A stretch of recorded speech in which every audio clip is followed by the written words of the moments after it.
Hello again, YouTube. Kevin here for Superpower Broadcasting. In this video, I'm going to be discussing the move by the House of Representatives to curtail and limit and restrict the Trump administration's ability to respond to Iranian provocations. This bill passed the House. It it is very unlikely to pass the Senate, but it's more or less a PR stunt by Ro Khanna and his isolationist colleagues, basically, to make a point about how the hawks, the evil, no good USA neocon hawks, they're all, evil and bad, and the US should never have the right to retaliate for anything in the world. That you can shoot down drones, that's totally cool. We're not going to do anything. That's what this bill's about, right? And I mean, it is just unbelievably comical. And I was in a live stream I was invited to by my friend Reese of Nightmare Fuel Sunday night, where we discussed this with American Hawk, or American Empire, sorry. And we talked about the issue, and it's just, Reese points this out, of course, that these people, Ro Khanna, and the isolationists that voted for this, that championed this legislation, this bill that's ultimately not going to go anywhere, but still sends a message about the current state of cringe in the political discourse, that this is Donald Trump. This is, as I call him, Donnie Yes Sir Vladimir Trump, the man who will always back down if Putin tells him not to do something, the man who always talks tough but never actually acts on anything, the man who is the most isolationist U.S. president that has been in the White House in decades, since basically before World War II. This is what they are worried about, that Donald Trump is too hawkish. I criticize Trump as an isolationist all the time. Reese criticizes Trump as an isolationist all the time, that he stokes isolationist sentiments and apologizes on behalf of America and refuses to stand up for America on the world stage. But to lunatics such as Ro Khanna, Ilhan Omar, Alexandria Ocasio-Cortez, the crazy paleocons in the right wing, to these people, to the Ron Paulers, to the Rand Paulers, to all of these people, Donald Trump is this egregious neoconservative war hawk. That's unbelievable. That is basically the same as accusing Karl Marx of being a capitalist. It's unbelievably, the level of mischaracterization there is just unbelievably grotesque. Donald Trump is not a hawk. Donald Trump doesn't have a hawk bone in his body. His entire sentiment, his entire sensibilities revolve around appeasing and pleasing and ultimately propagating and promoting authoritarian illiberal dictators, such as the dictator of Iran, the dictator of North Korea, the dictator of fascist Russia, the dictator of communist China. He says he writes beautiful love letters to Chairman Kim. I mean, this is not a man who's going to start any sort of war on behalf of American liberalism. He simply will not do it. He won't even do it to retaliate from provocations. When Iran shot down a $130 million drone, Trump refused to do anything about it. Because it's one thing to say, hey, look, the U.S. president shouldn't just invade Iran out of the middle of nowhere or whatever. That's stupid. But it's another to say that the U.S. president shouldn't even have the ability to respond if Iran attacks U.S. military assets.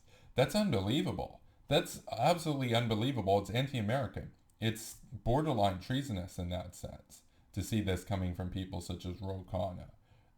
Ro Khanna being this disgusting Justice Democrat type isolationist who wants to shill and bootlick for people, the worst people in the world. Vladimir Putin, Bashar Assad, the Ayatollah of Iran. It's a disaster. And even though this bill's going nowhere, the message that sends is that we are living in the era of cringe. We really are. If you went back to 2003, 2004, even 2008, 2007, 2008, and said, in 11 years or whatever, we're going to be living in an era where refusing to retaliate for an attack by Iran against the United States is considered too hawkish. To that not doing anything when outright provoked is too hawkish. You would say that's ridiculous. That sounds like a joke. Well, that sounds cringe. Well, we're living in the era of cringe right now.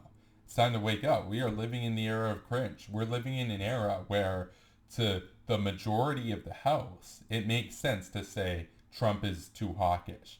In other words, the most isolationist leader that America's had in the better half of a century is too hawkish. The least hawkish man around is too hawkish. Unbelievable. And of course, this is coming from the same base of people that support people like Anna Kasparian, who argued that Tanky Tulsi Gabbard was too much of a hawk. Tanky Tulsi Gabbard, the woman who shills for the Taliban and Assad and Vladimir Putin and promotes and utters verbatim Kremlin talking points, that she's too much of a hawk. In other words, they are so radically anti-American and so radically isolationist that even if you consider retaliating when attacked, you're considered an evil, no good USA neocon hawk imperialist. It's unbelievable. And I just wanted to briefly talk about this. You can check out the live stream that I did with Nightmare Fuel and American Empire, where we discussed this particular bill. And that will be in the description below.